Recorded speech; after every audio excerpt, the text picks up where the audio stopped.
Olá, boa noite, queridas irmãs, queridos irmãos. Boa noite, queridíssima Helenice. Uma alegria estarmos todas aqui para essa segunda edição do nosso programa Ecos do Tempo. Então, damos nosso boa noite e convido a Helenice para que a gente possa aí dar início a esse programa. Boa noite a todos, muitíssimo obrigada pela gentileza, Ana Cláudia. Boa noite, Ana Cláudia. Ana Cláudia diretamente lá de BH, para quem não é do Brasil, Belo Horizonte, estado de Minas Gerais, e eu aqui diretamente de São Bernardo do Campo, cidade do limítrofe da capital paulista, estado de São Paulo. Como mesmo ela disse, essa é uma segunda edição dessa nova proposta de falarmos dos ecos do tempo, aquilo que ecoa na nossa história, em especial aquilo que ecoa na história do espiritismo, Brasil e mundo, porque tem muita coisa que está interligada. E tem outras que são específicas daqui. Nós vamos falando, nós vamos trazendo. Em alguns programas a gente traz algum momento específico ou alguma obra, traz gente linda para conversar com vocês. E em outros a gente vai trazer uma vida que inspirou tanto em todos os sentidos dentro do movimento espírita. Hoje, então, será Vidas que Inspiram dentro de Ecos do Tempo. Mas antes de iniciarmos, antes de darmos uma boa noite a cada um de vocês, antes de agradecermos os nossos parceiros, a querida Ana vai fazer uma leitura de uma mensagem bem gostosa para a gente. Então, convido todos a nos acompanharem. O nosso livro é o Correio Fraterno. São diversas mensagens, de diversos irmãos espirituais, psicografado pelo nosso querido Francisco Cândido Xavier, nosso Chico. E a nossa mensagem de hoje é a primeira mensagem do livro, intitulada Caixa Postal. Comecemos. Da passagem do tempo, este livro despretensioso, surge a feição de caixa postal no correio fraterno da espiritualidade. Escritas nas mais diferentes ocasiões, aqui se reúnem mensagens de esperança e consolo, instrução e paz, com indicação seguram um rumo certo.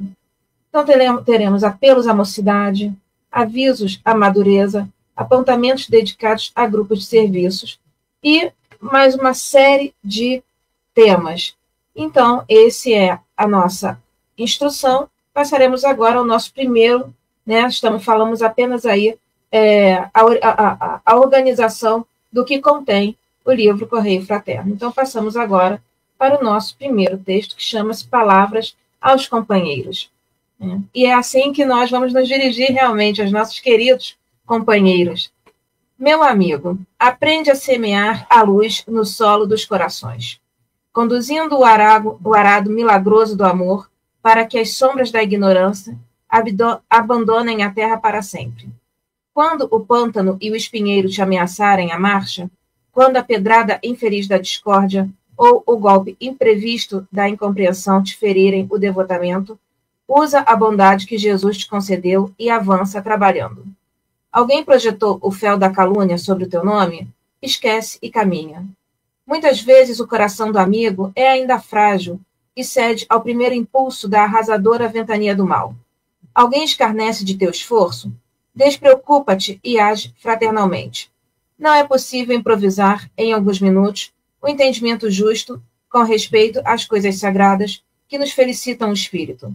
Alguém começou a cooperar contigo e desertou da sementeira? Silencia e adianta-te. Nem todos sabem perseverar no sacrifício pessoal pela vitória do bem dia a dia, na esteira dos anos incessantes. Alguém te menoscaba a tarefa, subestimando-te o desinteresse pelas posses humanas e o carinho pela divina revelação? Ouvida e segue. É preciso aprender a sofrer com a luta terrestre para reconhecer o conteúdo de ilusão que transborda das fantasias da carne que passa breve. Alguém te acusa gratuitamente? Perdoa e movimenta-te na direção do porvir. Há muito ódio e muita discórdia, envenenando as almas, e a maldade lança trevas sobre a fronte dos melhores colaboradores do progresso. Em todas as aflições da romagem, se souberes ver, enxergarás a ignorância, oprimindo, vergastando, destruindo. É necessário acender a lâmpada sublime da piedade, avançando sempre.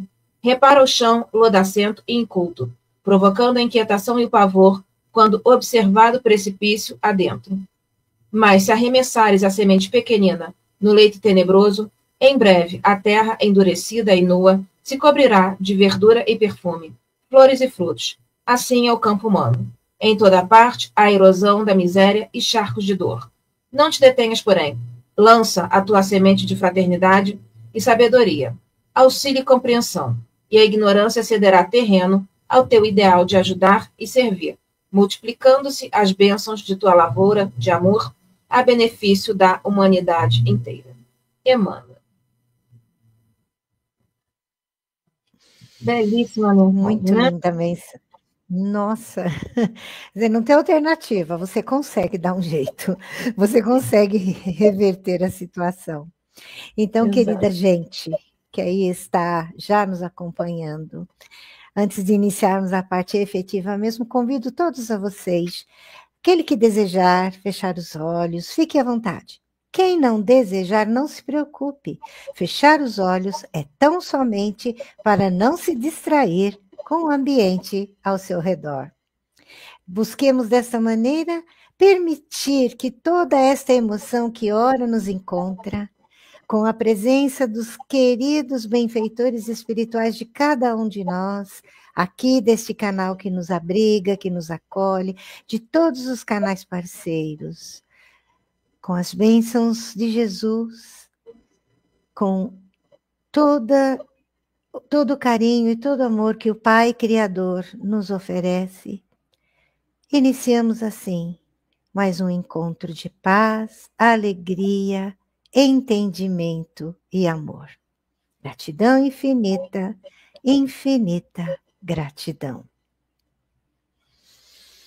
Vamos lá, pessoal. Antes, então, da gente trazer a nossa convidada, vamos dar o nosso muitíssimo obrigado, o nosso carinho total aos canais parceiros, que juntamente conosco fazem toda essa divulgação, né, desse espiritismo, que é uma filosofia de vida fantástica, e que, da mesma forma, nos permitem conhecer a sua programação, quando aqui fazemos também a troca com eles, transmitindo a programação deles. Agradecemos, então, à Casa Espírita Seara de Luz. Quer falar da próxima, Ana? O nosso canal parceiro, irmão aí também, Renovando Consciências. O Recorte Espírita. Web Rádio Fraternidade. Certo. Portal do Consolador. TV IDEAC. E Tupaciguara Espírita. Canais estes que têm sido companheirões. Muitíssimo obrigada a vocês por estarem nesta caminhada conosco. E temos aqui também 4 membros que estão se apresentando, 4 novos membros. Nós não temos a informação de quais canais vocês fizeram, entraram como novos membros. Então, agradecemos independente disso, porque auxiliando qualquer canal, estamos auxiliando na divulgação do Espiritismo, em levar o consolo, em levar a paz, em levar a alegria. Você, Ana, agradecendo os nossos irmãos. Então, começamos aí, agradecendo ao Marcos Amaral. Seja bem-vindo, Marcos. A Maristela Boldrin. Também a Maristela Boldrin. Seja bem-vinda, Maristela. A nossa irmã Dani, claro. Seja também muito bem-vinda. E a nossa irmã Lúcia Rodrigues. Seja também muito bem-vinda. Agradecemos também a presença aí que está nos acompanhando agora, a Maria Catarina Rosa da Silva, Catita. Oi, Catita, que apelido lindo. Diga aí para nós de onde você está nos assistindo. A Juliana Gomide, também querida, muito querida, seja bem-vinda. Diga para nós de onde você está nos assistindo. Lúcia Arcanjo, até desconfio, né, da onde é. E a Maria, mamãe, né? E Maria do Carmo Castro, muito obrigada, querida. Diga para nós de onde está nos assistindo. Ah lá, Maria Catarina já está contando, é também de Belo Horizonte. É uma grande amiga e a Juliana também são duas grandes amigas. Ai, muito obrigada, duas lindas, obrigadíssimo. Mas agora a gente tem que continuar, né? A Ana vai apresentar para nós, iniciar aqui, né, a apresentação das efemérides. Lembrando para vocês que nós fazemos a apresentação das efemérides mais conhecidas, né? Porque se a gente for trazer todas, vai o programa inteirinho. Né? Então, nós trazemos aqui o conjunto das mais citadas nos sites de pesquisa que nós acompanhamos, e vamos dizer para vocês, e uma delas se refere ao tema dessa noite. Então, e lembrando, né, que apesar de serem muitas, são todas do mês de março. Então, nós percebemos o quão rica é a história do Espiritismo, a presença daquelas pessoas, daqueles irmãos que, de fato, contribuíram e se tornaram aí relevantes, e é por isso que nós, né, lembramos, fazemos essa leitura de fatos importantes, porque falar das efemérides não é só uma leitura, mas é também relembrar a nossa própria história. Então, no dia 1º de março de 1944, em São Paulo, é lançado o jornal O Semeador, que é do órgão da Federação Espírita do Estado de São Paulo.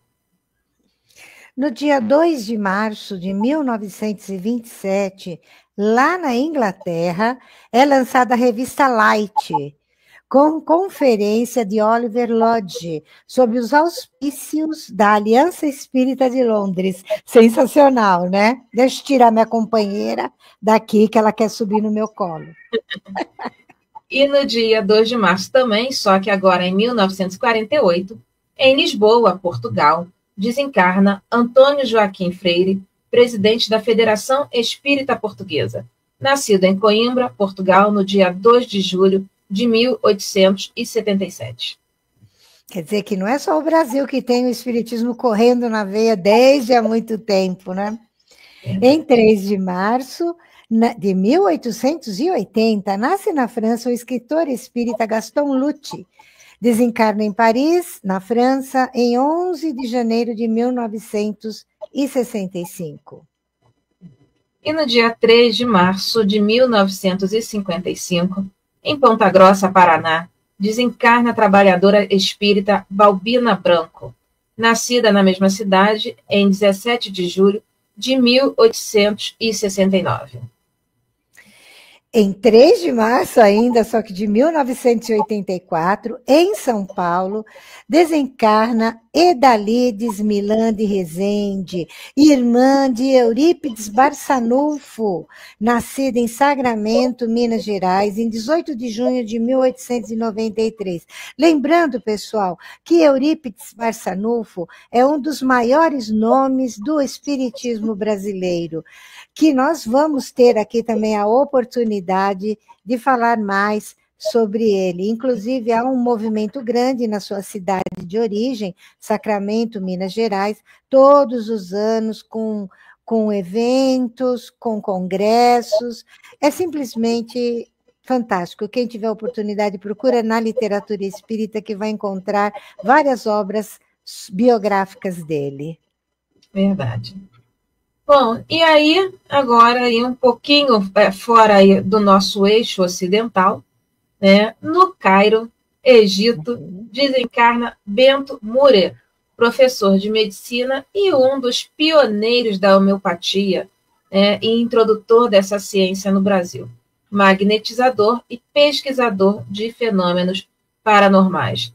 E sabemos que nosso querido Dr. Bezerra de Menezes né? Ele é um dos pioneiros a trazer a medicina homeopática para o Brasil, né? E certamente bebeu aí nessa fonte do Dr. Bento Murer.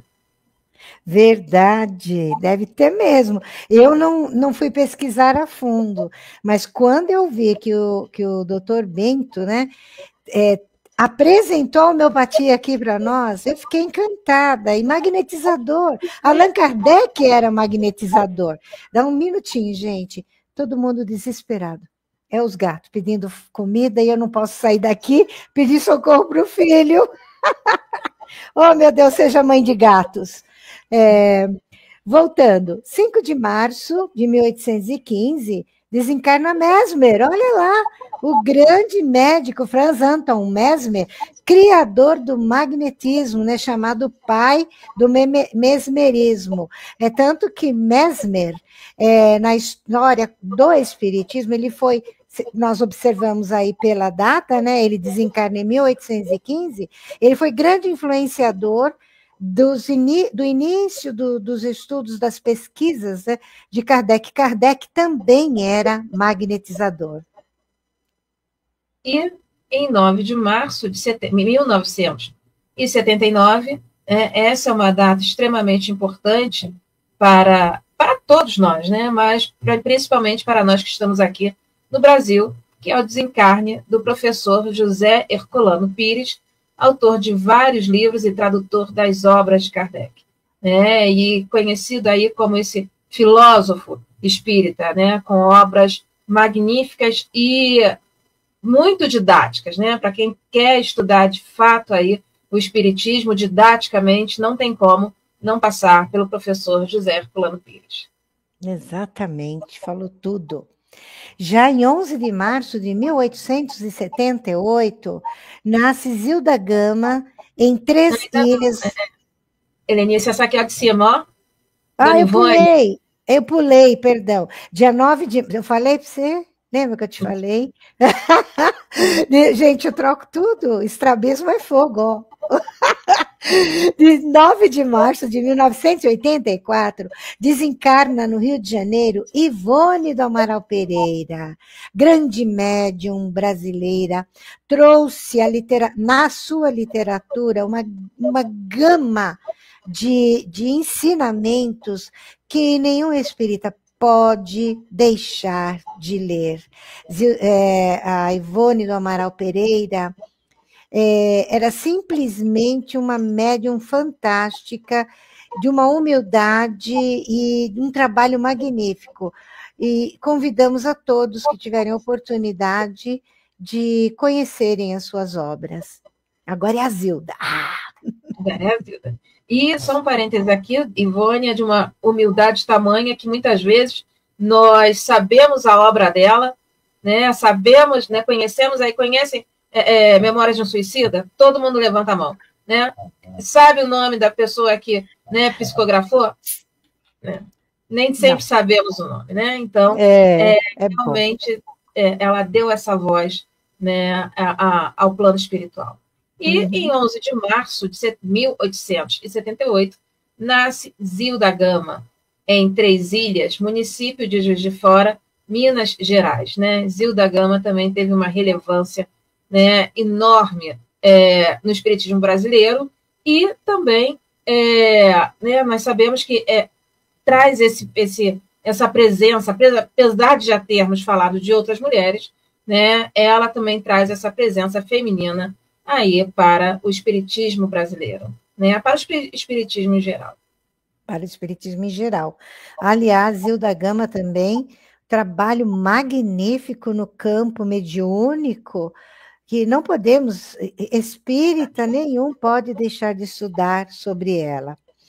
Em 14 de março de 1874, o pesquisador naturalista inglês Alfred Russel Wallace torna-se o primeiro cientista a obter uma fotografia de um espírito materializado. Gente, nós estamos falando de 1874. E ele conseguiu fotografar um espírito materializado. Aqui no Brasil, nós tivemos médiuns de efeitos físicos fantásticos no âmbito da materialização. Temos obras aqui onde tem fotos demais.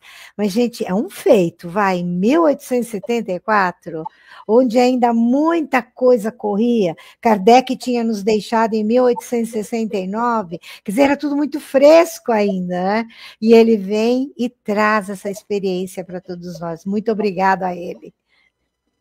No dia 16 de março de 1893, no Rio de Janeiro, desencarna Luiz Olímpio Teles de Menezes, fundador do primeiro centro espírita no Brasil, o Grupo Familiar do Espiritismo, em 1865, e do primeiro jornal espírita no Brasil, o Eco da Além-Túmulo, em 1869, em Salvador, Bahia.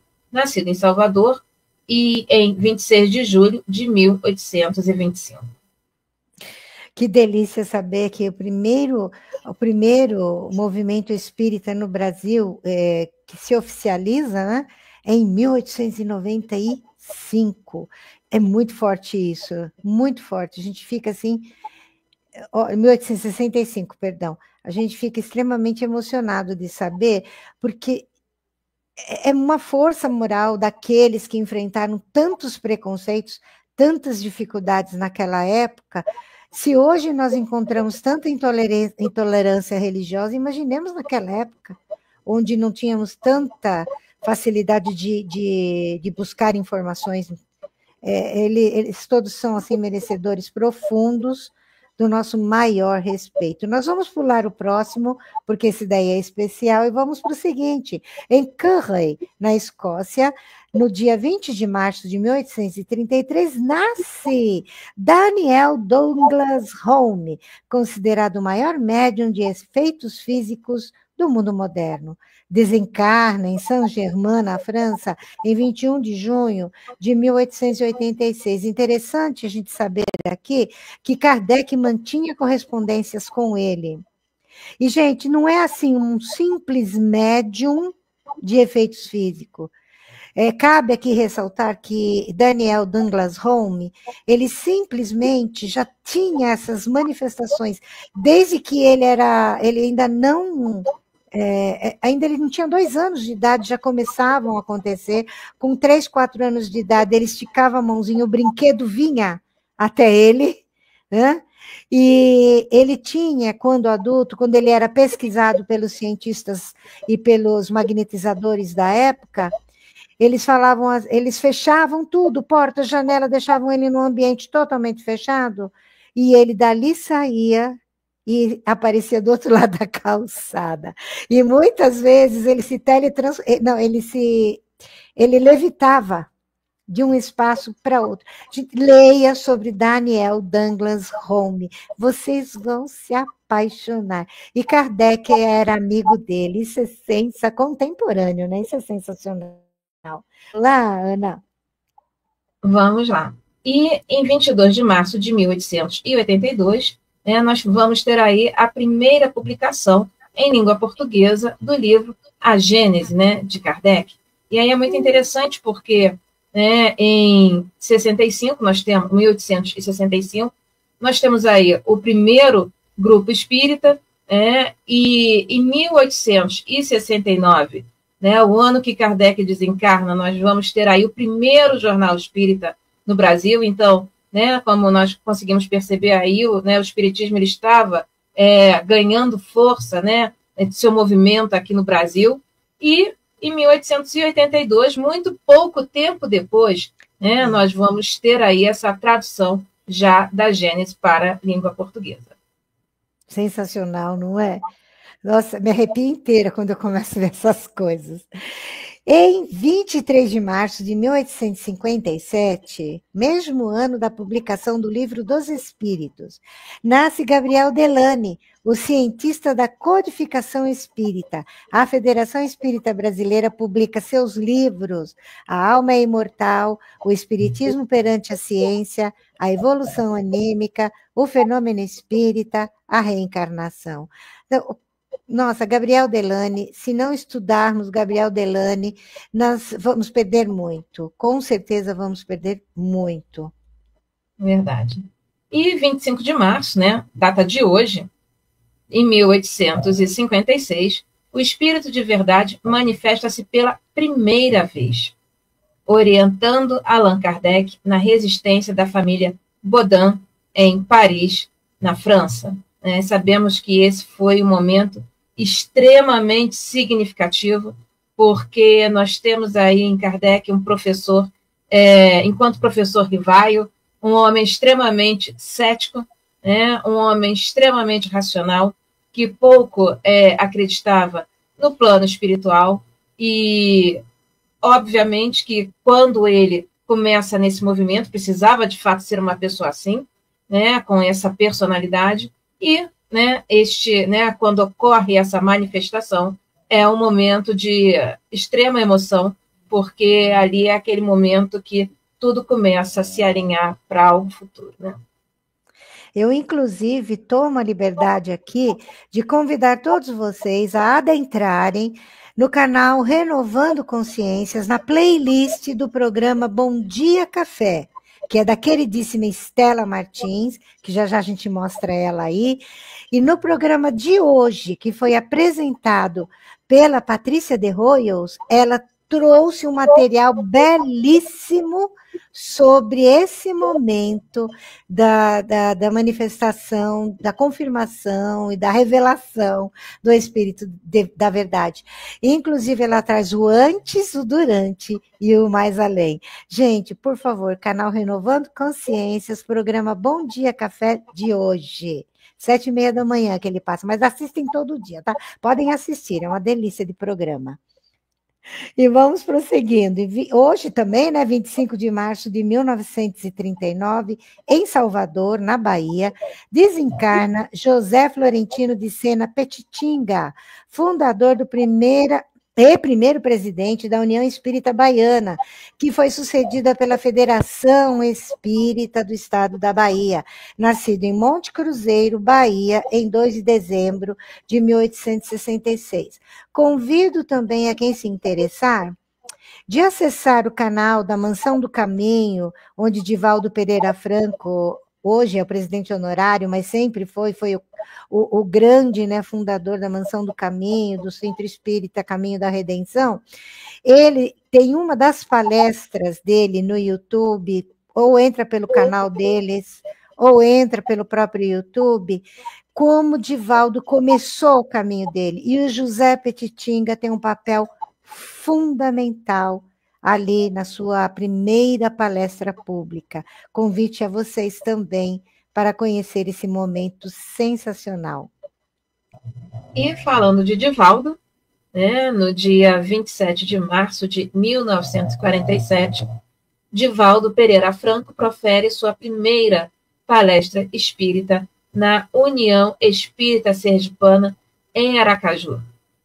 E aí nós vemos que Divaldo já inicia aí sua caminhada com uma grande responsabilidade, que ele já vai, um jovem, mas já vai proferir a sua primeira palestra na União Espírita Sergipana. Logo aí, né? Tamanho da responsabilidade. Exato. Em 29 de março de 1772, desencarna o médium Emanuel Swedenborg, um dos precursores do Espiritismo. Em 1688, na mesma data de 29 de março, ele nasceu na Suécia. Gente, embora ele tenha se perdido num determinado momento de sua vida, sendo levado, inclusive, pela fascinação e se deixando conduzir em alguns momentos até por um processo obsessivo muito sério, ele se fascinou pelo espírito comunicante, Kardec dizia sempre: ele é um precursor das ideias espíritas. E não se pode iniciar o estudo da doutrina espírita sem antes conhecer os precursores. Entre eles está também Emanuel Swedenborg. E, para quem tiver interesse aí em conhecer mais sobre esses precursores do espiritismo, nós temos aí a obra do Arthur Conan Doyle, que é História do Espiritismo. Então, e essa obra salvo me engano, ela cita acho que uma ou duas vezes Kardec. Então, Isso. realmente, é sobre os precursores da doutrina espírita, né? Esse histórico, vale muito a pena ter esse conhecimento e fazer essa leitura. E, vamos lá, no dia 31 de março de 1848, em Hydesville, Estados Unidos, são registradas as primeiras comunicações espíritas com a família Fox. Sabemos que esse aí é um momento importantíssimo para nós que somos espíritas e para a humanidade, né? Porque é aí que começa, né, as primeiras comunicações no sentido de começar uma estruturação. Não que tenham sido as primeiras comunicações da história. Nós sabemos que a mediunidade, os fenômenos mediúnicos sempre ocorreram, né, desde sempre. Mas, em termos de uma estrutura, de um estudo sistematizado espírita, nós consideramos, né, essas são as primeiras formas de comunicação. Né, vieram através das jovens. Né? Então, quando o jovem não tiver, muitas vezes, vez no centro espírita, nós lembramos aí das irmãs Fox e do seu maravilhoso trabalho aí, né? Sem dúvida. As irmãs Fox foram um marco. E a história tem filme sobre a história delas. E realmente, quem tiver interesse, tem livro, tem filme, e a história delas é bem comovente. Eu convido todos a buscar e aprender sobre isso. Em 31 de março, como já citamos aqui hoje, em 1869, desencarna em Paris, vítima de um aneurisma, o nosso querido codificador Allan Kardec, que deu ao mundo o conhecimento científico, filosófico e religioso da doutrina espírita. Não tem nem mais o que falar, senão esse programa vai ser dedicado a ele. E esse mês a gente optou em O Canal Consolar e Esclarecer aqui está apresentando diariamente homenagens a Kardec em vários horários. Convidamos a todos também a entrar no canal, procurar a playlist e dali fazer o acompanhamento dos que já foram e que ainda tem até o final do mês. Isso.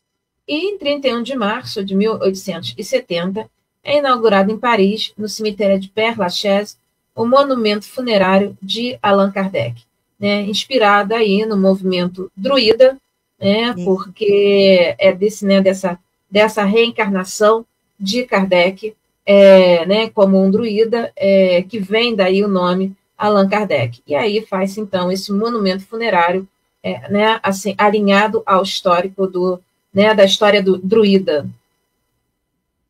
E finalmente, ainda em 31 de março, mas 100 anos depois, 1969, o espírito Humberto de Campos, que passou a assinar Irmão X, presta homenagem ao primeiro centenário da desencarnação de Allan Kardec. Ufa! Lembram que nós falamos? Só iríamos trazer as mais evocadas, mas tem muito mais que isso. A gente teve que pensar muito bem para não desmerecer ninguém. A gente tem muito mais nome, hein? É só olhar, e tem vários sites de pesquisa que a gente encontra muita coisa. Mas e aí, Ana? Vamos apresentar quem chegou depois, enquanto a gente estava falando? Vamos lá. Então, acho que nós... a última foi a Catarina, né? Isso. Então, damos o nosso boa noite à nossa querida irmã Estela Martins, que fala de São Carlos. Boa noite, gente linda. E boa noite, linda Estela. A Márcia Mineira. Opa! É Márcia? Márcia Mineira. Gostei. É mineira de apelido, é mineira de nome mesmo. Se for de nome, filha, justifica. Né? Deve ser amiga da Ana, né, Ana? Pode ser, né? Assim a gente não está reconhecendo, mas pode ser que sim. E aí agora trago aqui um amigo, né? Nosso querido, seu Geraldo Soris, né, também aqui amigo nosso de Belo Horizonte, muita paz e harmonia para todos, e para o senhor também, seu Geraldo. Muito obrigada, seu Geraldo. A queridíssima Ildete Mussolini, assim como a Estela, a amigona aqui, tanto do canal Consolar e Esclarecer, quanto do Renovando Consciências. Muito obrigada, meu amor. Muito obrigada mesmo. E trazemos aqui, olha, já até começa com a apresentação, hein? A grande participação da expositora Beth. Né? Então, quem trouxe, né, esse carinho foi o Fernando Gebler. Acredito que seja, né, o marido ou filho da Filho. Beth. Né? É o filho. É o filho. Adorei te ver aqui, Fernando. Obrigada, querido. E você viu a Márcia? Respondeu, olha lá. É mineira de apelido, mas sou de Minas mesmo. Opa, que vai bem um pãozinho de queijo. Oh, delícia, né? Bom, pessoal, sem mais delongas, com vocês uma pessoa muito querida. Ela se chama Elizabeth Simon Gaebler. Nossa querida convidada de hoje é graduada em Biologia e Psicologia, pós-graduada em Psicologia Organizacional, faz parte do movimento espírita há 30 anos. Ela é muito humilde, diz que é tarefeira em algumas casas espíritas da cidade de São Bernardo do Campo, aqui é onde eu resido também. Mas a Beth, gente, tem uma grande movimentação também junto à USE, União das Sociedades Espíritas, tanto a Intermunicipal São Bernardo de Diadema, quanto no apoio à queridíssima Denise Almendra na USE Regional. Regional, né, a dela? Bom, que seja a querida, mais que querida, Beth Gaebler, que conhecemos já aí por um tempo de estrada, e eu fui buscar uma indicação para falar sobre esse espírito fantástico que ela vai contar para nós, que é Batuíra. E aí me falaram, por que você não fala com a Beth? A Beth, sim, a Beth. Aí convidamos a Beth e aqui temos ela para falar para a gente um pouquinho desse que nós pulamos nas efemérides, né? Que nasce em Portugal em 19 de março de 1839, em Freguesia das Águas Santas, Antônio Gonçalves da Silva, Batuíra. Beth, é com você. Nós vamos ficar no cantinho, tá? Então, boa noite a todos. É uma alegria imensa estar aqui, principalmente trazendo alguma informação sobre o apóstolo do Espiritismo, Batuíra, né? Falando de sua vida, de suas obras. Ele é um grande exemplo de coragem, né? De perseverança, de garra, de confiança em Deus, de amor ao próximo.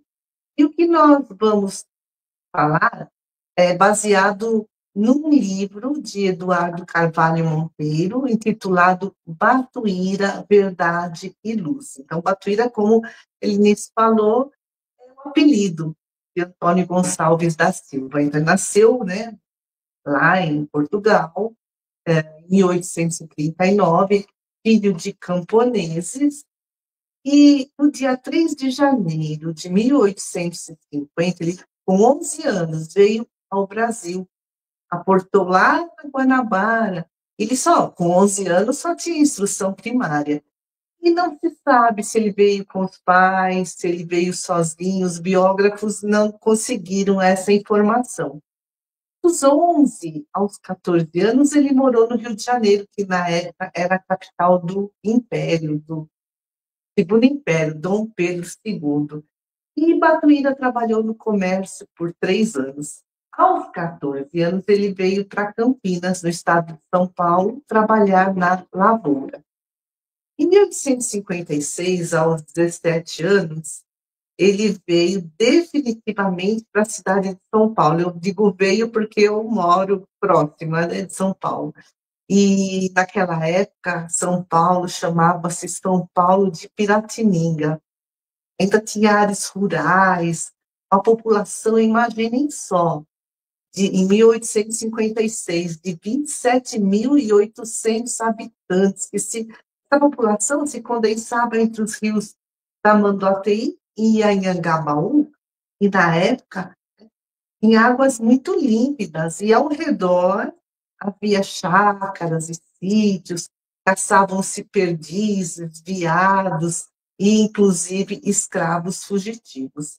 Hoje, né, São Paulo tem 12 milhões de habitantes, e a Grande São Paulo, que é a região metropolitana, a Grande São Paulo, é formada pela cidade de São Paulo e mais 39 municípios que conurbaram. A população é de 22 milhões de habitantes. Conurbação é quando as cidades vão ficando grudadas por conta do crescimento populacional. E, voltando lá para meados do século XIX, São Paulo tinha umas 50 ruas. Parque Dom Pedro II, não sei aqui quem conhece, quem mora em São Paulo, né? Não tem como não conhecer o Parque Dom Pedro II. Naquela época era uma várzea, um charco, cheio de uma ave pernalta chamada batuíra ou narceja. E o rio Tamanduateí ele tem uma grande importância comercial. Era por ele que as mercadorias eram transportadas e se abastecia a região. Por isso que o mercado municipal, que na época chamava Mercado dos Caipiras, foi construído às margens do rio Tamanduateí. Hoje, o rio Tamanduateí perdeu o seu curso original, ele está mais reto, foi canalizado. E no século XIX já existiam a Academia de Direito, que hoje é a Faculdade de Direito da USP, da Universidade de São Paulo, já existiam os conventos São Francisco e São Bento e o Palácio do Governo. Em Batuíra, com 17 anos, chegando aqui em São Paulo, distribuía o jornal A Província de São Paulo, do Correio Paulistano, custava 40 réis. E ele ia de porta em porta entregar para os assinantes, ele ia no período da tarde, porque naquela época não havia bancas de jornais. E como entregador de jornais, ele conquistou muitos amigos, muito admiradores. Ele era muito ativo, estava sempre correndo para lá, para cá, parecia que estava sempre atrasado. Por isso lhe deram esse apelido Batuíra, que é a narceja, aquela ave pernalta muito ligeira, de voo rápido, que vivia nos charcos, os charcos que se formavam pelo transbordamento dos rios Tamanduateí, Anhanguera e Lavapés. O rio Tamanduateí era cheio de tamanduás, por isso que teve esse nome. E esses rios todos hoje formam canalizados, né? O Parque Dom Pedro II. E Batuíra era inconfundível, ele tinha uma estatura mediana, entroncado, desleixado no vestir-se, testa larga, rosto sisudo, o seu rosto ficava escondido atrás de longas barbas brancas que eram a sua marca registrada. Bom, vamos fazer uma viagem no túnel do tempo. Vamos saltar do século XIX para o século XX. Aqui o Batuíra já estava desencarnado e ele trouxe muitas mensagens pela psicografia de Chico Xavier. Em 1970, essas mensagens foram reunidas no livro chamado Mais Luz.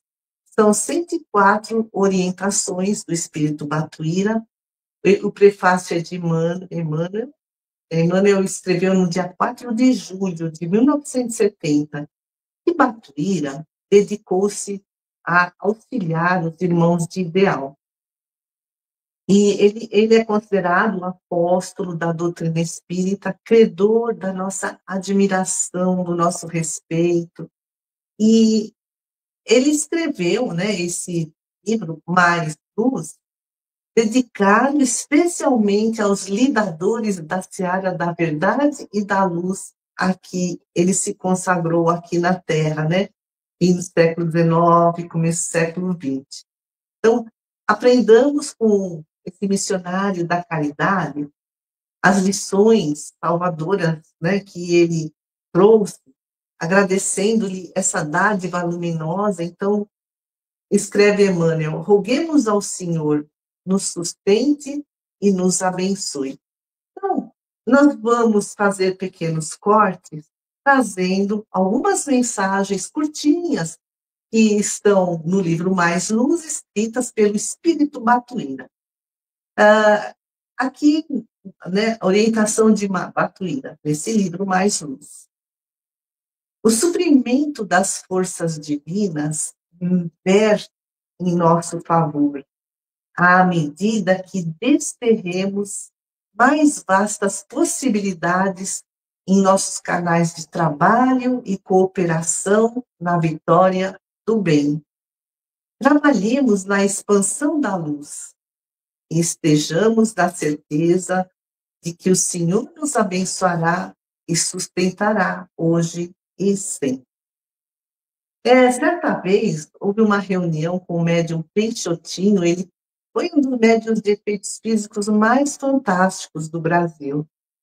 E nessa reunião apareceu um foco luminoso que irradiava em várias direções, irradiava diferentes cores, principalmente o vermelho, o azul e o amarelo.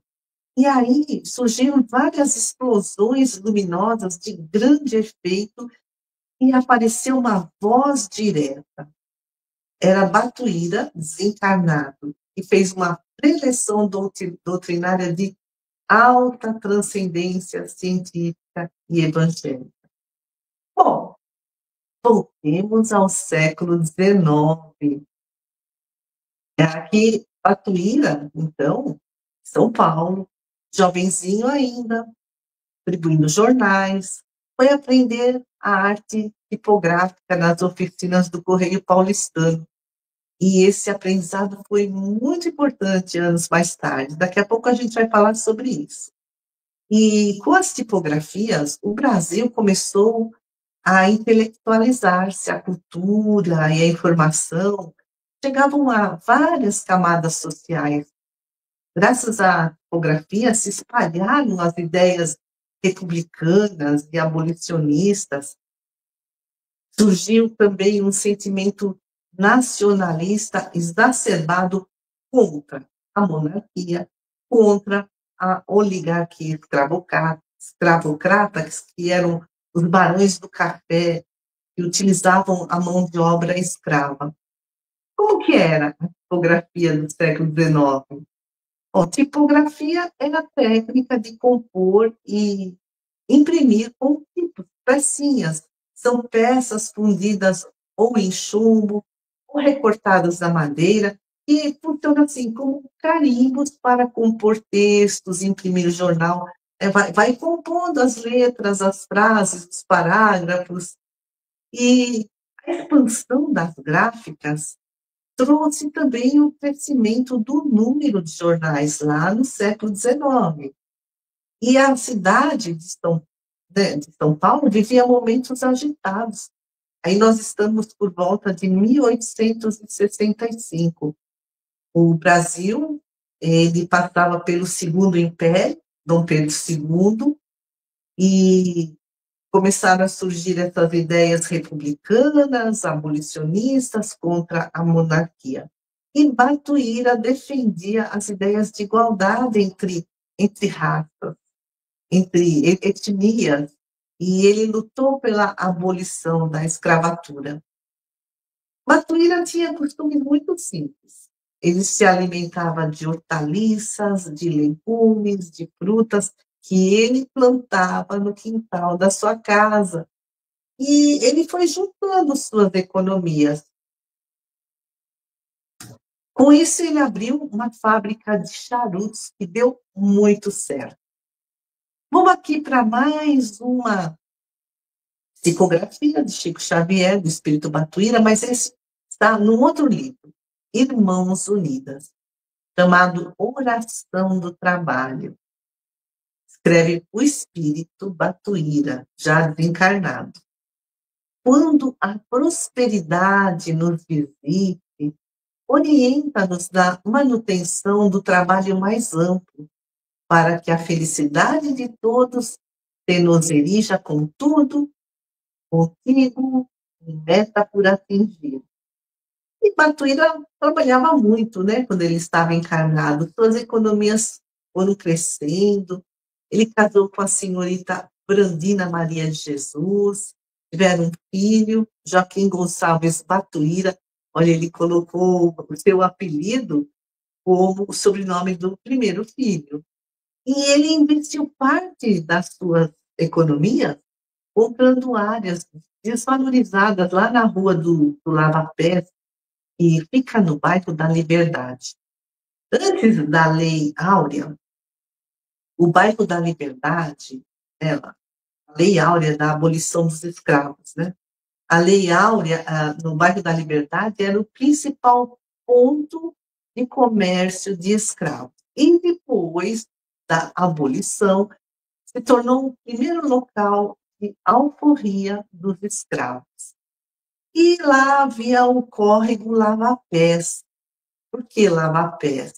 Porque os viajantes, antes de entrarem na cidade de São Paulo, lavavam seus pés cheios de poeira, de barro, e aí eles calçavam seus sapatos. E na rua do Lava-Pés, Batuíra construiu a sua residência e mais pequenas casas de aluguel. Pode-se dizer que Batuíra foi o iniciador do bairro do Lava-Pés.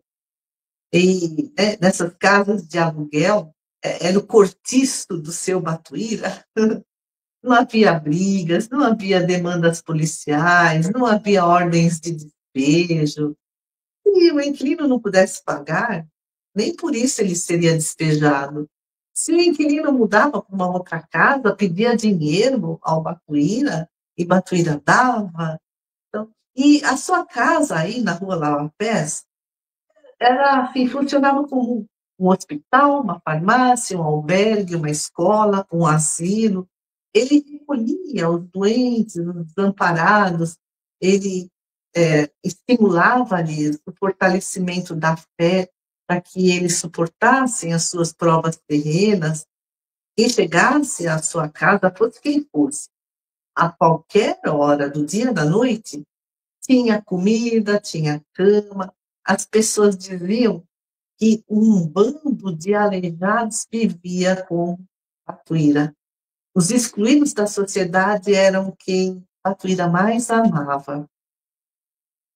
E Batuíra era assim, desapegado dos bens materiais. Certa vez, um homem que vivia sob o amparo de Batuíra furtou-lhe um relógio precioso, que tinha uma corrente de ouro, e as pessoas o denunciaram para Batuíra.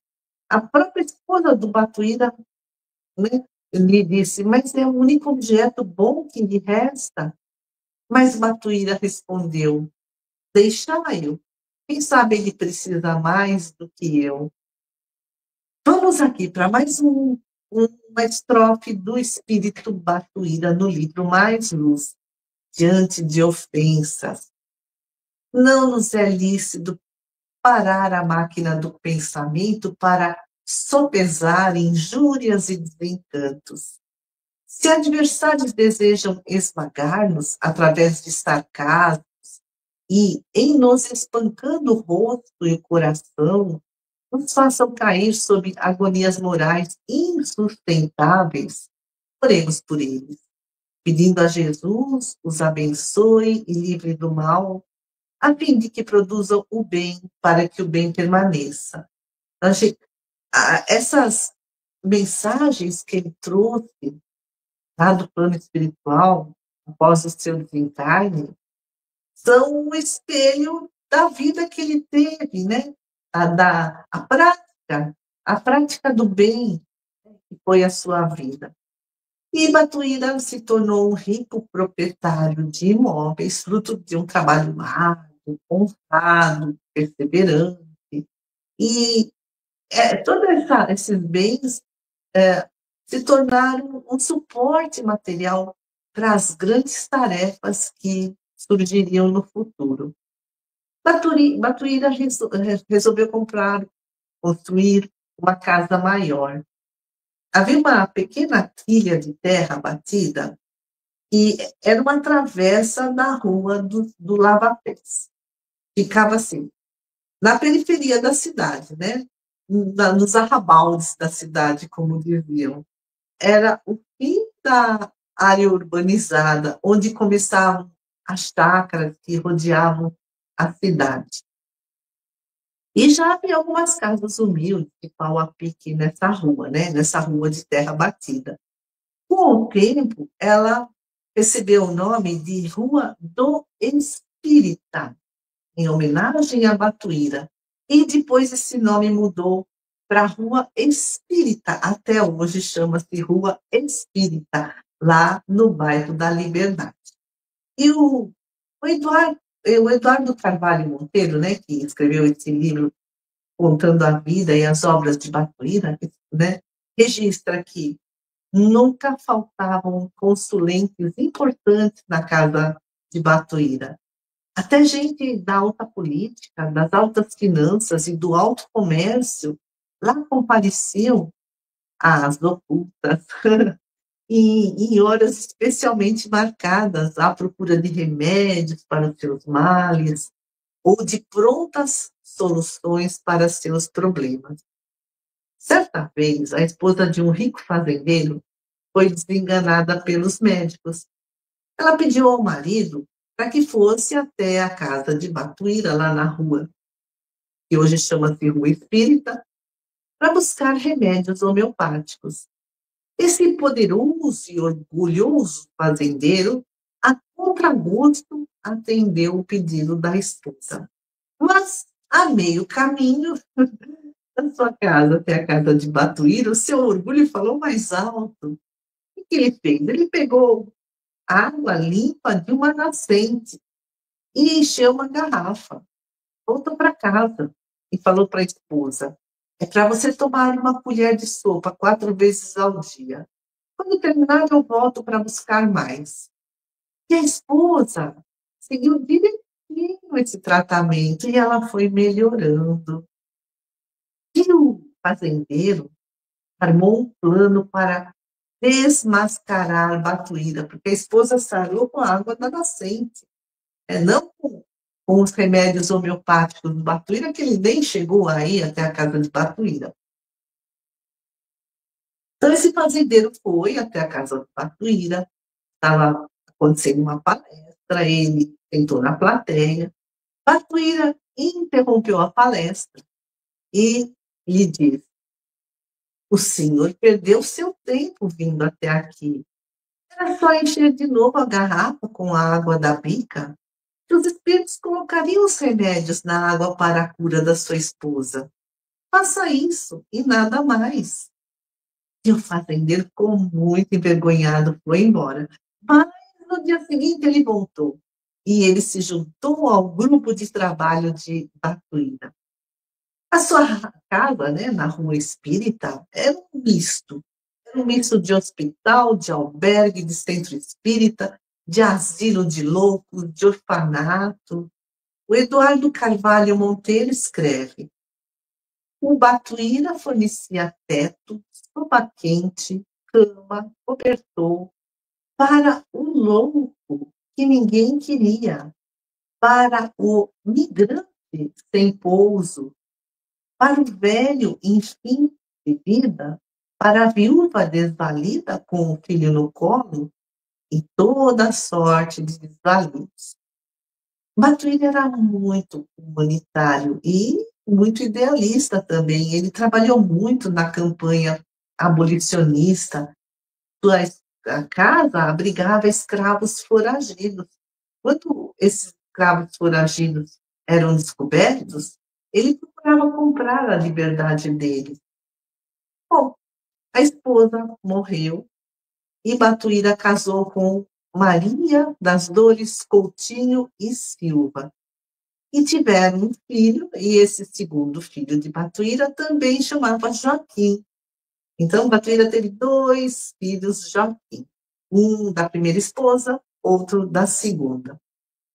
Vamos ver uma mensagem que ele trouxe pelo Chico Xavier no livro Paz e Renovação, intitulado Trabalho e Sacrifício.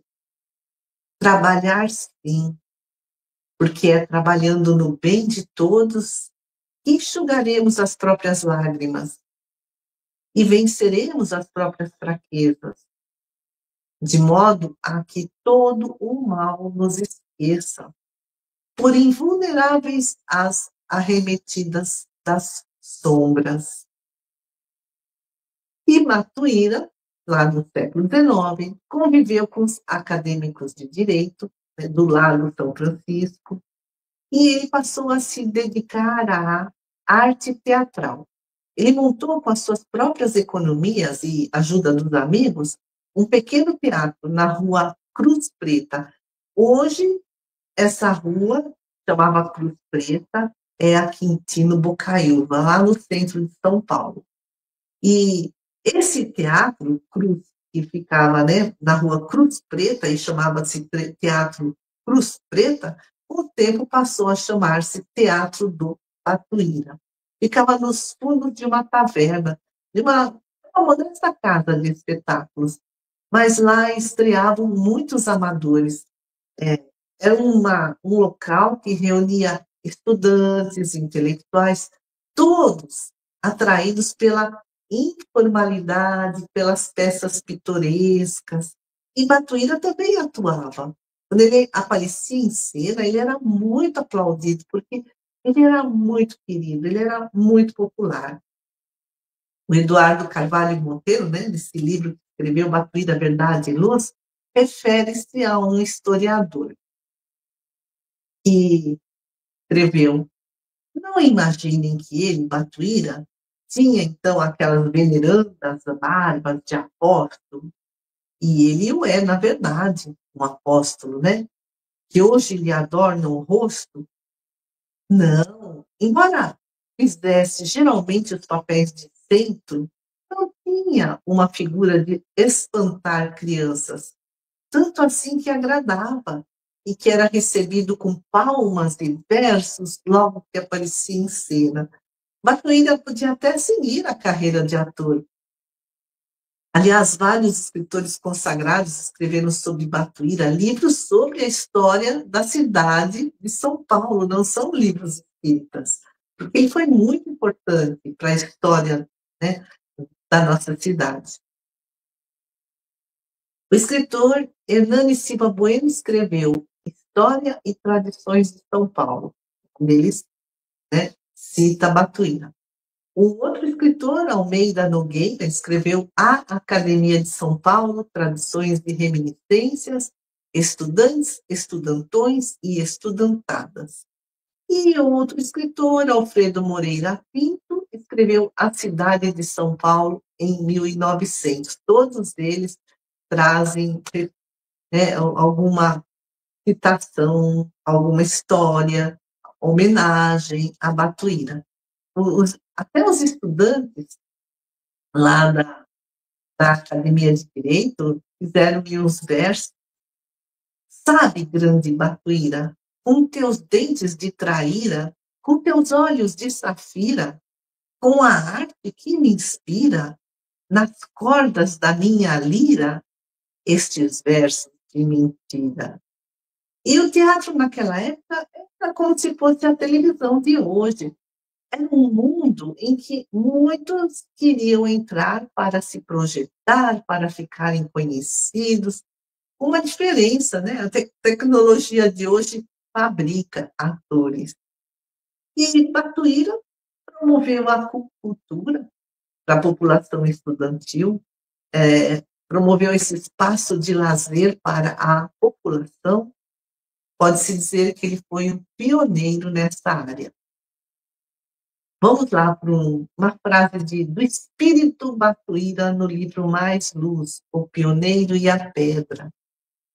Um grande sorriso para os obstáculos. O pioneiro sorri para a pedra e remove-a para que a estrada apareça. E não foi isso que ele fez em vida.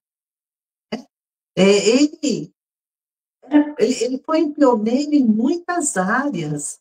Ele sorriu para a pedra, removeu-a e abriu muitas estradas.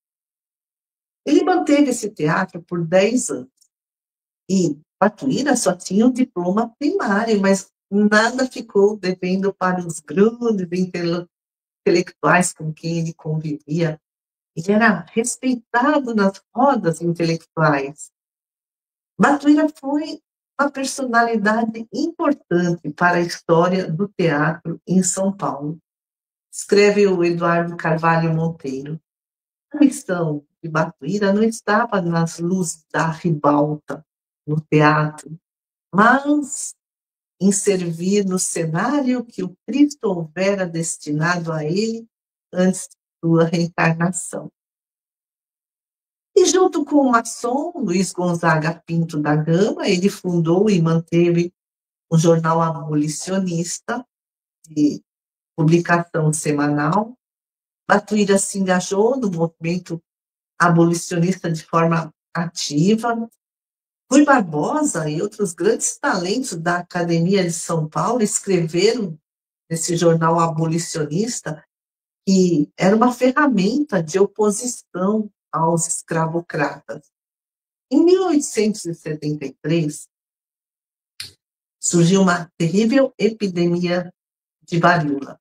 Varíola, uma doença infecciosa aguda, hoje está debelada, né, com as vacinas.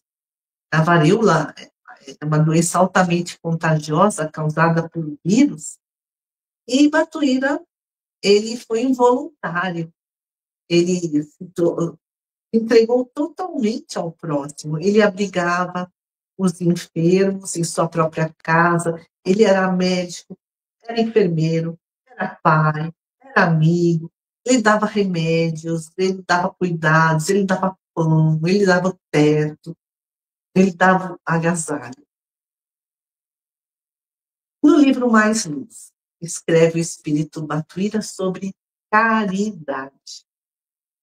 A caridade é o gênio celestial que nos tece asas de luz para a comunhão com o pensamento divino, se soubermos olvidar a nós mesmos, para a felicidade daqueles que nos estendem as mãos. Foi isso que Batuíra fez a vida inteira. As pessoas diziam que Batuíra tinha um coração de ouro, e ele era tão bom que parecia o imperador, né? O imperador Dom Pedro II, aquelas barbas longas, brancas. Batuíra era irrequieto por natureza, e ele sentia um vazio, ele era ansioso por preencher esse vazio interior. Estava na meia-idade, mas cheio de energia, com uma boa saúde, com uma vida estável, abastada, mas faltava algo. Em 1883, o seu segundo filho, na época tinha 12 anos, pisou no espinho de uma roseira, contraiu tétano e desencarnou.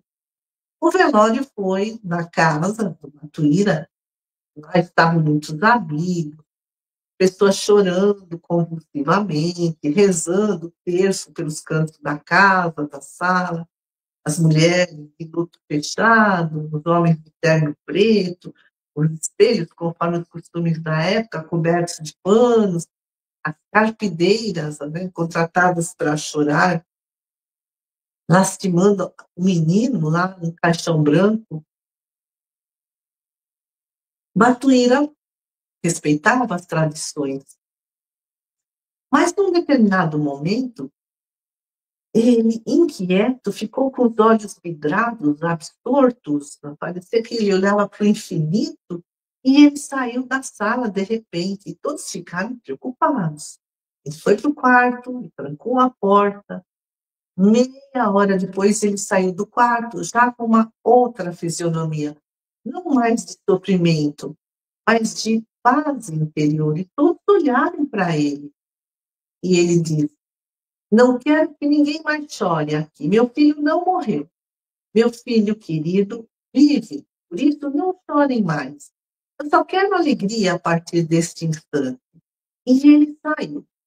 E voltou com uma banda que tocava músicas alegres, as músicas da época. Dobrados, marchas festivas, valsas, polcas.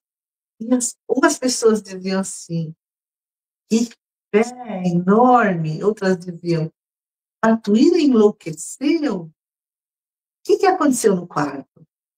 Batuíra só contou para os mais íntimos que, tremido por uma dor insuportável, ele contando para os amigos, entrei disposto a qualquer coisa naquele quarto, que Deus tinha que dar uma resposta à minha dor. Eu não sairia de lá enquanto Deus não me respondesse. Foi então que vi uma luz se formando, e não era aquela do candeeiro, e nem a luz do crepúsculo, que ainda penetrava pela janela. A luz foi se tornando diáfana, vaporosa, e o vulto surgiu-me suavemente à frente. Meus olhos encheram-se então de lágrimas. A emoção atingiu o mais alto grau que um humano poderia suportar. E eu reconheci naquela sombra o filho querido, que disse: pai, não fique triste, eu não morri, estou mais vivo do que nunca. E conta a Batuíra que os lábios do Quinho, né, o seu filho de 12 anos que encarnou, sorriam.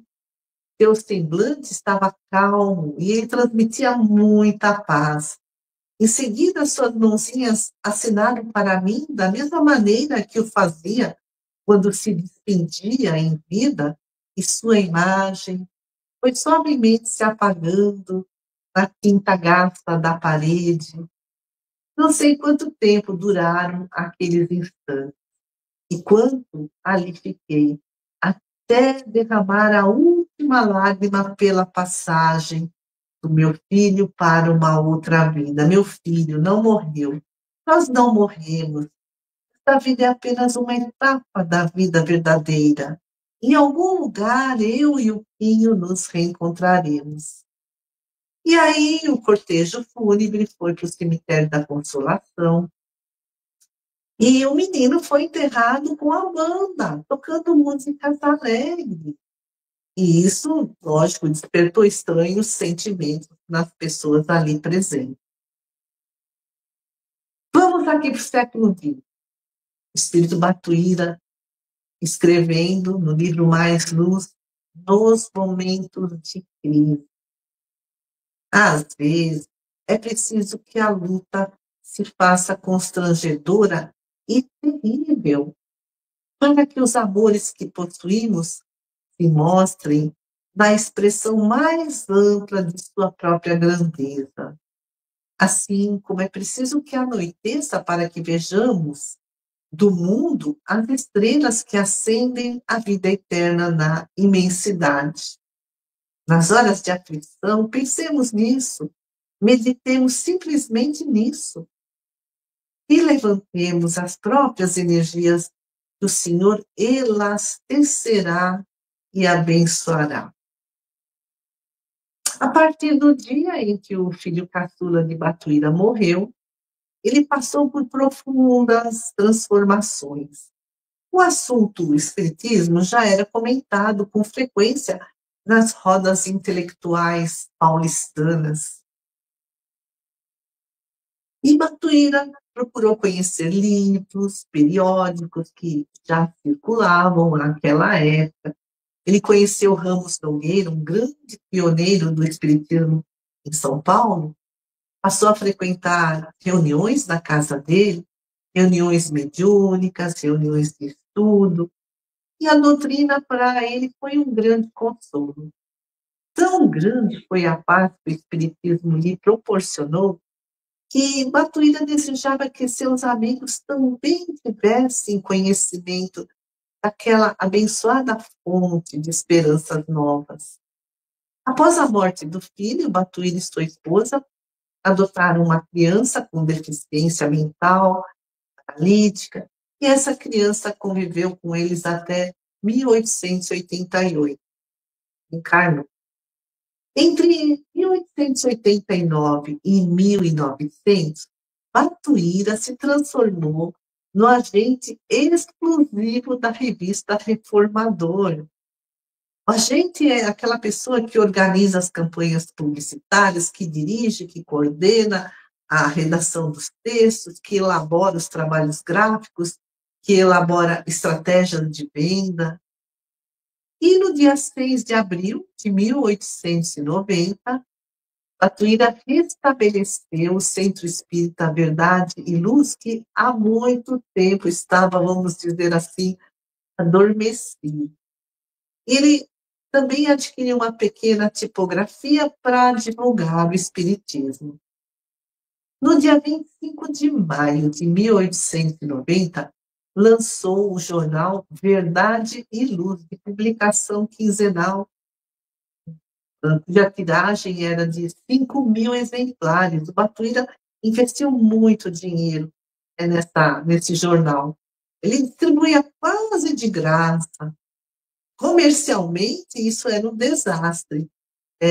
Esse jornal acabou consumindo suas economias, o seu patrimônio diminuía cada vez mais, mas o objetivo era divulgar o espiritismo. Ele chegou a alcançar 15.000 exemplares. Era uma tiragem muito superior aos jornais diários daquela época. E eram vendidos inicialmente em 2 charutarias na cidade de São Paulo. Depois passou a ser distribuído por todo o Brasil.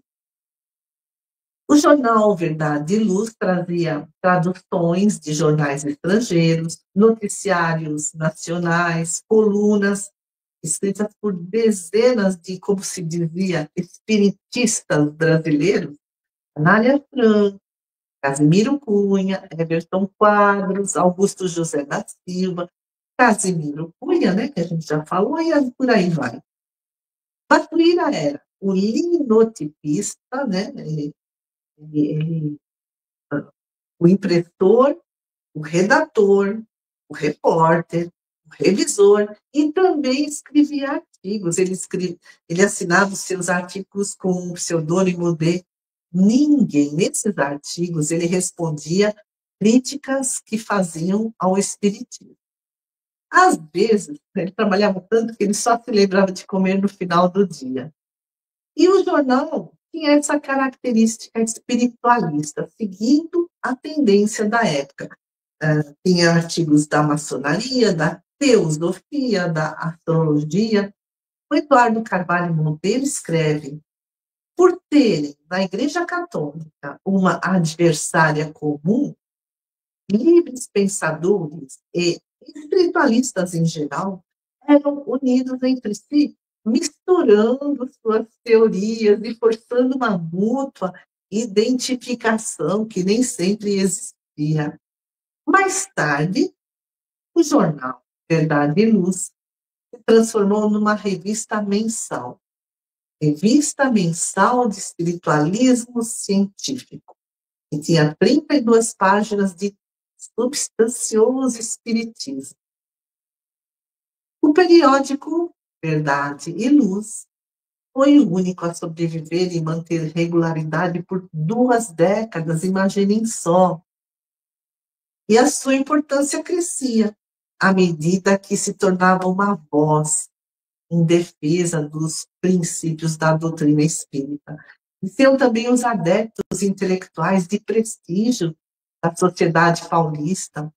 E Batuíra escrevia esses artigos, né? Assinava como ninguém, para combater os ataques de católicos, né? Principalmente um grupo chamado Damas de Caridade da Diocese de São Paulo.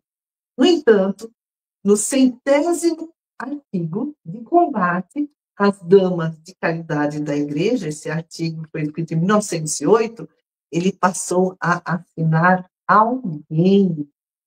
Nessa época, ele tinha doado a sua casa para ser a sede do Centro Espírita.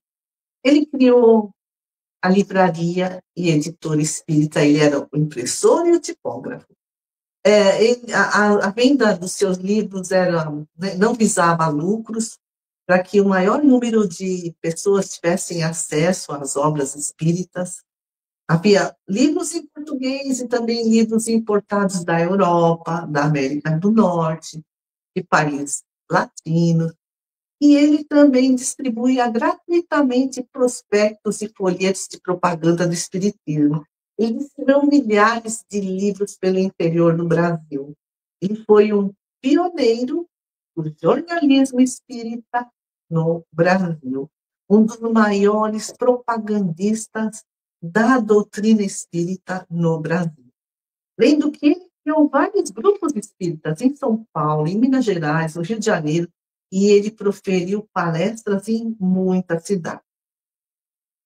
Ele também foi médium curador, ele realizou centenas de curas físicas, curas espirituais. O povo o chamava de médico dos pobres, assim como chamavam Bezerra de Menezes. Ele praticava a caridade, consolava os aflitos, visitava e tratava os doentes com homeopatia, doentes do corpo físico e os considerados loucos, porque muitos desses estavam obsediados e ficaram curados. E ele enfronhava-se nos livros de homeopatia para atender melhor os enfermos. Vamos aqui para mais uma mensagem do Espírito Batuira, no livro Mais Luz, Mediunidade em Nós. Mediunidade é plantação constante de bênçãos. Não nos incomode a vestimenta das ideias que, às vezes, do alfaiate do verbo, naturalmente, despende tempo e esforço a compor no máximo de segurança. Importa a essência, que jamais se altera, porque decorre espontânea das nossas necessidades de entendimento e reconforto, estudo e estímulo, na sustentação das nossas responsabilidades de família espiritual, determinado setor de ação. Estejamos juntos, alegres e confiantes, calmos e seguros de nós mesmos, por mais difíceis se manifestem as tempestades em torno. Voltemos lá para Batuíra, comecinho do século XX, encarnado. Ele recolhia os doentes, os desamparados, né? E ele adquiriu uma propriedade rural em Santo Amaro, que se chamava Chácara dos Obsidiados do Batuíra, lá no bairro de Jequirituba, para acolher aqueles, entre aspas, loucos. A maioria era obsediado. Em 1895, o filho do primeiro casamento também faleceu. Ele já era adulto, era casado, e a esposa queria uma capela católica. E Batuíra mandou construir uma capela na Rua do Espírita, que depois, né, se transformou na Rua Espírita, mas essa capela hoje está meio abandonada.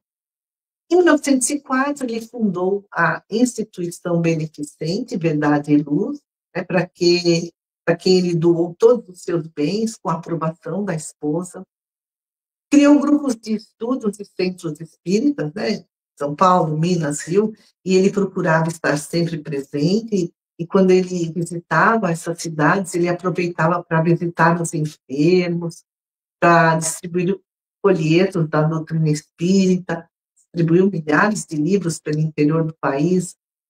Em maio de 1908, Batuíra e outros confrades fundaram a União Espírita Estadual, né, de São Paulo, que era uma federação para dar apoio a todos os centros espíritas e grupos espíritas no estado de São Paulo.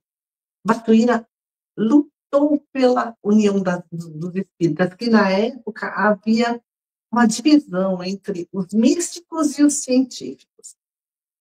Batuíra carregava nos ombros muita responsabilidade. Ele estava alquebrado pelo peso dos anos. Estamos em janeiro de 1909.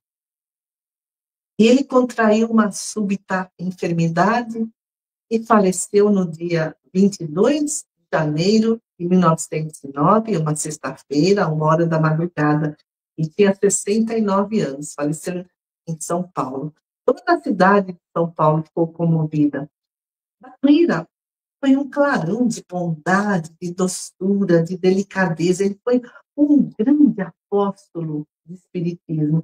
Ele foi um valoroso obreiro da terceira revelação. Ele era incansável, nunca se abateu diante dos contratempos da vida. E a sua segunda esposa faleceu anos mais tarde, em 1916. Batuíra, esse grande missionário, ele manipulava perfeitamente a homeopatia, ele tinha uma intuição precisa no atendimento aos pacientes, ele se dedicava com renúncia pessoal, tanto a pobres como a ricos, proibido materialmente. E aqui mais uma mensagem do livro Mais Luz do Espírito Batuíra, Deus Nosso Pai. Quem vem lá, faminto ou desesperado, tentando encontrar socorro ou consolação, pausemos para servir, porque é nosso familiar que nos bate à porta, suplicando asilo e compreensão. E aqui um depoimento de Carlos Jordão Brandão da Silva. Carlos Jordão da Silva, ele foi presidente da USE e da Federação Espírita do Estado de São Paulo. Ele era menino e Batuíra ainda estava encarnado. Então, Carlos Jordão era menino e via Batuíra passando pelas ruas, recolhendo os doentes de toda a ordem, principalmente os débeis mentais. Ele era por demais conhecido, sua figura impressionava à primeira vista, escreve o Carlos Jordão da Silva, pois o Batuíra tinha um olhar profundo, magnético, e seu semblante irradiava mansuetude, benevolência. E uma última mensagem do Espírito Batuíra, que está no livro Praça da Amizade, psicografia de Chico Xavier. Não pare de trabalhar e servir. Encoraja-te na luz oculta do bem. Escora-te em Deus e te adianta. Amigos queridos, com vocês. Nossa, Beth, nossa, estou muito emocionada mesmo. Que lindo que foi tudo isso, quanta informação fantástica. Para nós que somos aqui de São Paulo, fica um retrospecto, uma retrospectiva, né, da cidade que a gente nem imagina. Em São Paulo, aqui do lado, né? São coisas assim que a gente não imagina que aconteceu tão pertinho e há tão pouco tempo. Há tão pouco tempo, né?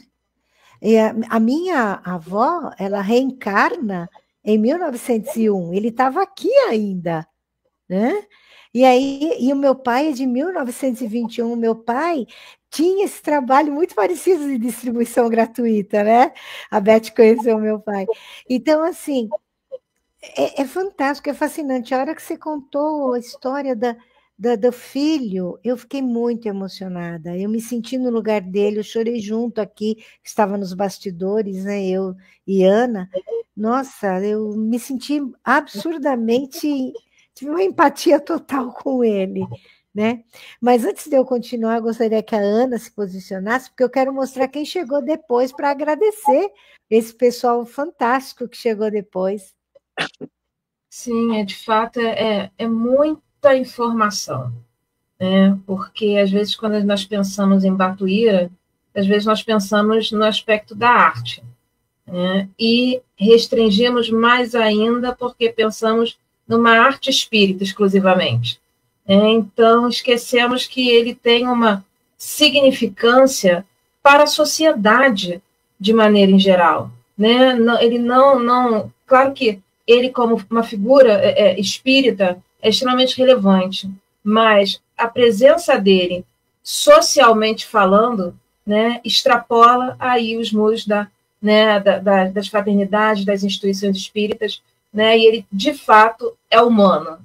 Né? Ele vive essa experiência da humanidade, da fraternidade, do amor, da condolência, né, do eu te acolho. Né? Então, isso realmente é magnífico, né? E nós realmente não conhecia, eu falo por mim, não conhecia Batuíra assim com tanta né, com tanto domínio que a Beth nos trouxe. E tenho certeza que ela fez um recorte, né, Ela porque fez. certamente, né, ela ficaria aqui acho que mais umas 5 horas. Né, e eu vou até fazer aqui uma conversinha de bastidor, que eu falei com a Helenice assim, Helenice, eu tenho um programa que vai começar às 8h30. Mas, se a Beth não acabar de falar, não tem problema. Não corta ela, porque está muito interessante, está trazendo muita informação. Pode deixar que eu saio aqui a francesa, né? Porque realmente a sua, né, o que você trouxe de informação, né, sobre essa figura aí realmente né, emblemática, né? Talvez não seja o termo, mas assim, essa figura assim que soube viver de fato, né? Né, a mensagem cristã. Né? Eu acho que Batuíra é esse grande exemplo aí. Obrigada, Beth. Beth, realmente só temos a agradecer. A Ana falou perfeitamente. Essa figura cristã. Eu retiraria o título cristão, porque a gente sabe que é um título, né, que foi criado bem depois da passagem do nosso mestre, eu diria assim, um verdadeiro discípulo de Jesus.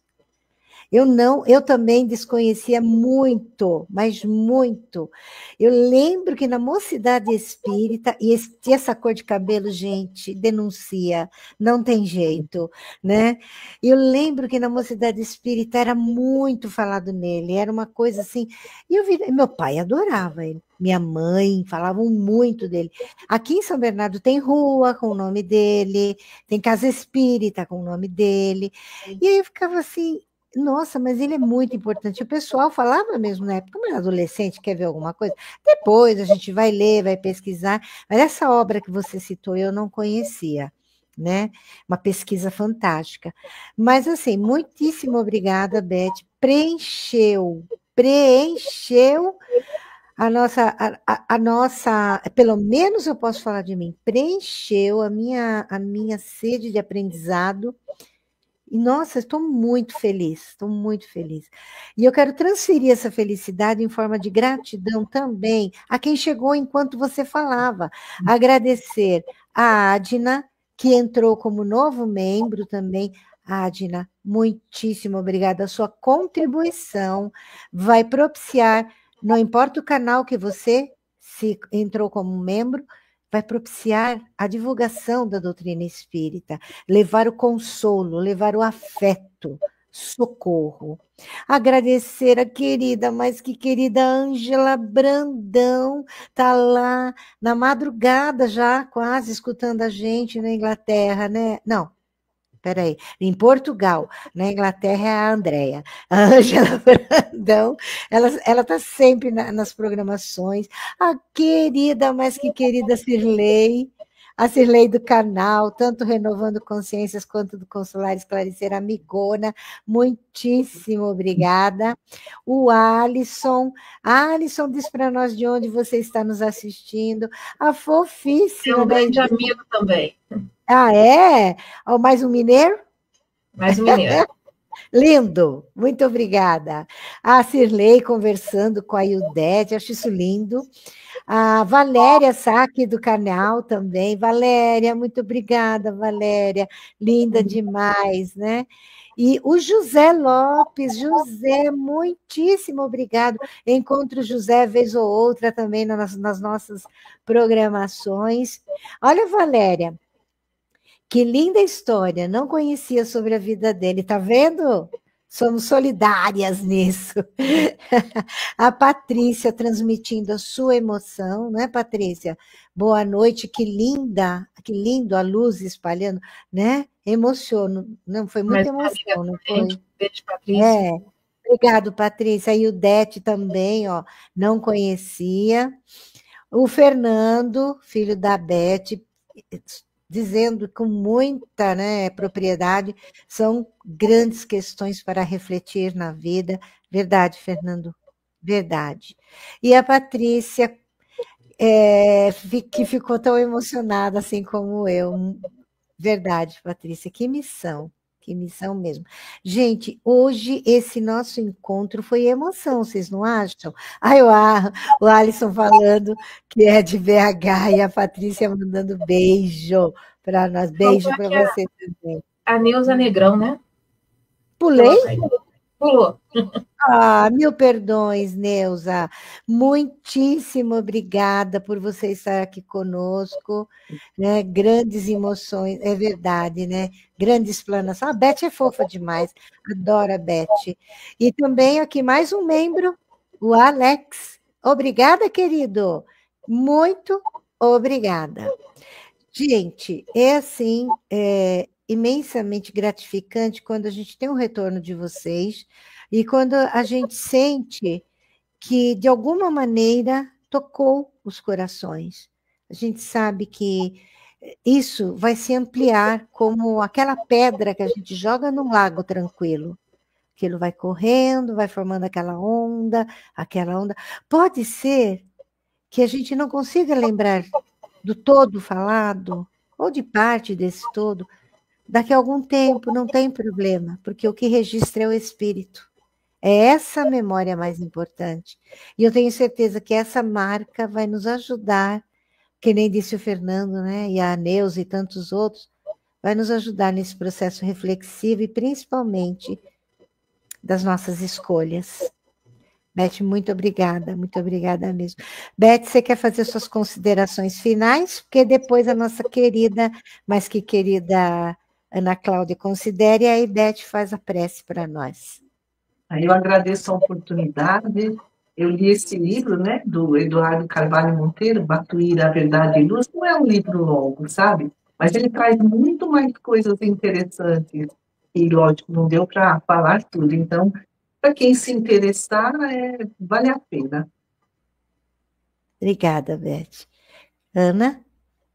Beth, muito obrigada aí por tudo, pelo seu carinho, né, pela sua dedicação, pelo seu preparo, né, para trazer essa mensagem assim de forma tão esclarecedora, tão clara, né, e com tanto amor. Então, nós realmente só temos a agradecer, né, a Helenice sugeriu o nome da Beth, foi assim, uma sugestão maravilhosa, né, então eu acho que não poderia ser uma pessoa melhor. Muito obrigada, Beth. Helenice, muito obrigada, né, aí por essa sugestão, pela parceria do programa, né, obrigada aí pela amizade, Beth também agora já é uma grande amiga, né, e agradeço aí também a todos os irmãos e irmãs que estiveram conosco até esse momento aí no chat, né, nos mandando aí as boas mensagens, as boas vibrações, e também aqueles que irão nos assistir em tempo futuro, né, agradecemos igualmente, que tenham aí tempos edificantes, né, e anotem, e se a memória falhar, né, como a Helenice falou, que fica impresso no espírito, né, mas se a memória falhar, assim, a gente assiste novamente, clica lá no programa, né, para a gente anotar os nomes aí do livro que a Beth trouxe, as informações, né, e poder se preparar cada vez melhor. Muito obrigada. Beth, é com você a nossa prece de encerramento. Então, amigos queridos, elevemos o nosso pensamento a Deus, nosso Pai Criador, agradecendo imensamente a Jesus e a todos esses grandes missionários que em todos os tempos reencarnam na Terra, trazendo-nos tanta luz, que possamos aprender com ele. Que assim seja. Graças a Deus. Beijo no coração. Até o mês que vem.